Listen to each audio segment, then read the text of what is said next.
Yeah, Tish, I just got inspired tonight. So here goes my first inspiration that I want to share. No, I did. It just came to me right now. And again, I think when we deal with engagement action plans, I think we need to make sure that we embed cultural competence into the plan. Like, I think it's important that if we're going to engage our staff, if we're going to engage our professional teams, if we're going to engage our workforce, if there is nothing about diversity, inclusion, equity, or really just cultural competence, we have Hmm. already missed the boat. Because if I lack cultural competence, it's going to be very difficult for me to actually keep people from different backgrounds engaged, specifically multi ethnic.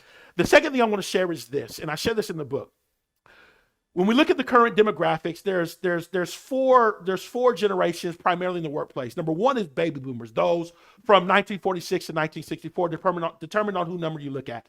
Number two is Generation X, those from 1964 to 1977, again determined on whose numbers you look at. Millennials 77 to 1994, again determined on who numbers you look at, and then Generation Z 1995 to 2010. So we have four generations in the workplace. Here's the powerful truth as it relates to America. 50% of the demographics in America are either millennials or Gen Z. That means 50% are either born from 1977 to 2015.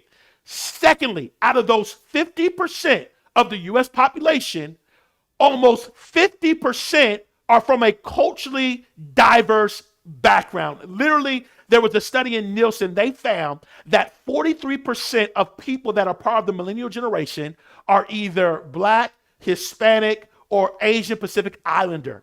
With Generation Z, almost 50% comes from a culturally diverse background. Ultimately, what this means is if I'm going to be an effective leader, if I'm going to be effective in general, I got to be effective at dealing with multi-ethnic workforce because if I don't understand their cultural background, if I don't understand how to connect, at some point it's going to affect me or it's going to affect my organization. And so the 2 points that I want to say is this. Number one, it has to be integrated into our engagement plan of action. And number two, based on the demographics, it's an absolute necessity. It's a necessity. And I want to